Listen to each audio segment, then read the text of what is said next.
আমরা এই সংগঠনে দলটা করি। এই কাজ করার ফরজ, কোন কাজ করা ফরজ একটু পরিষ্কার করে বলি। কোরআন জানাও ফরজ, মানাও ফরজ। কোরআনের আইনকে নিজের শরীরের উপর, প্রথমে নিজের পরিবারে, নিজের সমাজে, নিজের রাষ্ট্রে এবং দুনিয়াব্যাপী যতদিন না কোরআনের আইন কায়েম হয়ে যাবে ততদিন পর্যন্ত এই কোরআনের আইন কায়েম করার জন্য চেষ্টা করা আমাদের উপর বাধ্যতামূলক ফরজ। কোরআন শরীফে আন আকিমুস সালাত বলার কারণে নামাজ ফরজ হয়ে গেছে। একই ভাষায় বলছে আন আকিমুদ্দিন, ইসলামের জীবন ব্যবস্থা কায়েম করো। আল্লাহ অর্ডার দিচ্ছেন, এটা জাতি জানে না, এটা জানাই দেওয়া আমাদের কাজ। আমি একজন সরকারি অফিসার, ঠিক আছে, আমি ফজল কুমারের একজন অফিসার, মোড়া থেকে বেতন পাই, 2 দিন বন্ধ। তারপরে এই কাজ আমি করতাম না যদি শুধু নামাজ রোজা হজ জাকাত এগুলি করে ব্যস্ত চলে যাওয়া যাইতো, যে মানুষ মনে করে নামাজ রোজা পড়লে কাজ হয়ে যাবে, তাহলে আমি এই কাজ করতাম না। আমি কেন মামলা খেলাম, আমি কেন লোকে থাকলাম, 17 বছর কষ্ট করলাম। আমার ছেলেগুলিও মনে করেন এদেরকে আমি এই সংগঠন করতে দিতাম না, কিন্তু আমি বাধা দিই না, কারণ বাধা দিলে আমি গুনাহগার হবো। আল্লাহ অর্ডার দিচ্ছেন, এটা যদি না করে শুধু নামাজ রোজা হজ জাকাত করে ব্যস্ত যাওয়ার সুযোগ থাকতো। খুব খেয়াল করেন, আল্লাহ নবী স্বয়ং বলতেন যে আল্লাহ আমাকে পাঠাইছে কোরআনের আইন কায়েম করার জন্য। আমি কোরআনের আইন কায়েম করেছি মদিনা এবং মক্কায়। মক্কা থেকে মূর্তি বাইর করে দিয়েছি, মক্কা উদ্ধার করে দিয়েছি, ঠিক আছে। এখন আমি আল্লাহর নবী, শ্রেষ্ঠ নবী, আমার দ্বারা রাজনীতি মানাই না। আমি তো ব্যস্ত দরকার, আমার তো আল্লাহ নবী তার কোনো চাহিদা ছিল না। আমি মদিনায় পড়ে থাকবো, মদিনা শরীফে প্রতি বছর হজ করবো, এই রোজা রাখবো, জাকাত দেবো, ব্যস্ত চলে যাবো। উনি তাহলে গদিতে বসতেন না, প্রেসিডেন্ট হইতেন না, ঠিক না? এটা বাধ্যতামূলক। তো প্রেসিডেন্ট হওয়ার কারণে এবং সাহাবাকেরা আমরা এরকম বলতে পারতেন, হযরত আবু বকর রাদিয়াল্লাহু তাআলা আমরা সমস্ত সাহাবাকেরা আমরা এরকম বলতে পারতেন যে আমরা তো মক্কা বিজয় হয়ে গেছে, কোরআনের আইনে কায়েম হয়ে গেছে, আমরা নামাজ পড়বো, রোজা রাখবো, হজ করবো, জাকাত দিব, প্রত্যেক বছর হজ করবো, মক্কা শরীফ মদিনা শরীফ পড়ে থাকবো, কাজ শেষ। পারতেন না চাইলে?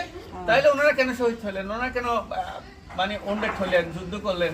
এই কাজ থামতে পারবে না। যার যেটুকু জ্ঞান বুদ্ধি দিছে, যাকে যতটুকু এই ক্যাপাসিটি দিচ্ছে আল্লাহ পাক, সেই অনুযায়ী চেষ্টা করতে হবে। আমরা আসলে মুসলমান হয়ে না মরলে আমাদের খবর আছে। মুসলমান হয়ে আমরা বলবেন আমরা কি মুসলমান না কেমন মুসলমান? আপনি যদি বিয়েতে যান বুঝবেন যে কেমন মুসলমান। এই বিয়ের অনুষ্ঠানে গেলে মনে হয় যে ইন্ডিয়ান সিনেমা দেখতেছি, মেয়েরা কিভাবে যায় বেপর্দ অবস্থায়। তারপরে আমাদের ইসলাম, আমরা যদি মুসলমান হয় আমরা মেয়ের বাপের কোনো খরচ নাই, সব খরচ ছেলের বাপের, বরং মেয়ের বাপকে মেয়েকে দিবে, মহরণা দিবে ক্যাশ। এখন তো আমরা উল্টো করতেছি, ফার্নিচার নিচ্ছি, যৌতুক নিচ্ছি, খাবারের টাকায় এতগুলি মানুষকে খাওয়াবো, সেগুলিও কার? মেয়ের বাপের। তা আমরা হারামের মধ্যে ডুবে আছি, আকণ্ঠ ডুবে আছি। আবার কিছু হইলে মরণা দেয় না। আবার আমাদের মতো সুন্দর এই দাড়ি টুবি এরকম পোশাক আছে, খস করি আছে, এই এলাকার মধ্যেও আছে। আমার কাছে কেস গেছে, বাগিনা গেছে, কষ্ট হচ্ছে, বোনের সম্পদ দিচ্ছে না, বোনের সম্পদ দিচ্ছে না, ফুফুর সম্পদ দিচ্ছে না। তার সে যদি প্রকৃত মুসলমান হইতো তাহলে কি করতো? জোর করে দিয়ে দিত, বা যে আমার হজ তো আমার কাজ হবে না, হজ করছে, ঠিক আছে। আমি যদি বোনের সম্পদ মারি খাই, হাদিস শরীফ আছে, এক খণ্ড জমিকে 7 খণ্ড করে তার গলায় জোড়াই দেবে, বেশ যেতে পারবে?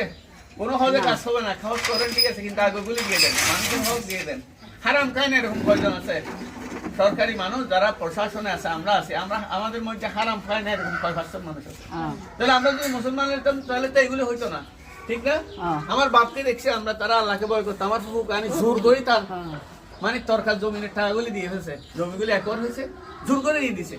এই যে অবস্থা, আমরা মুসলমান হইতে হবে। আমরা জামাতে ঢুকি, জামাত এটা শিক্ষা প্রতিষ্ঠান, এখানে কোরআন হাদিস শেখানো হয়, চর্চা করানো হয়। এমনও দেখা গেছে অনেক একদম মানে পর্দা করতোই না, মাথায় কাপড়ও দিত না পর্দা। এরকম মেয়েও, উচ্চশিক্ষিত মেয়ে আমাদের এখানে আসি সংগঠনে এসে জামাত করার কারণে, কোরআন নিয়ম জামাত করলে নিয়মিত কোরআন হাদিস পড়তে হয়। তখন দেখা যায় কি এই মহিলা এখন হাত মোজা পর্যন্ত করে। আমার ঘরে আসতো এরকম দেখছি, এটা জামাতের ক্রেডিট না, ক্রেডিট হচ্ছে আল্লাহর কোরআনের। কোরআন এটাই শক্তিশালী জিনিস। আপনার মেয়েকে জোর করে পর্দা করাইতে পারবেন না, কেউ করেন, আপনার মেয়ে করবে না। ওর যদি ছাত্রী সংস্থায় ঢুকাই দেন, নিয়মিত কোরআন শরীফ পড়ে দেখবেন যে নিজে নিজে পর্দা করতেছে। স্টুডেন্ট অবাকই যাবেন, ছেলেকে জোরপূর্বক নামাজ পড়াইতে পারবেন না, আপনি মারে ধরে পারবেন? অনেক মাদ্রাসার পড়া ছেলে পড়ে না, ফাঁসক্ত নামাজ তো কঠিন কাজ, ঠিক না? এত সোজাও না। যখন আল্লাহর ভয় আসবে তখন সে আর নামাজ কাজা করবে না। এটা আমাদের বাচ্চাগুলি ছাত্র শিবির করার কারণে এদেরকে নামাজের কথা বলতে হয় না, নামাজ কাজা নাই বললে ফুরে গেল। এই যে এগুলো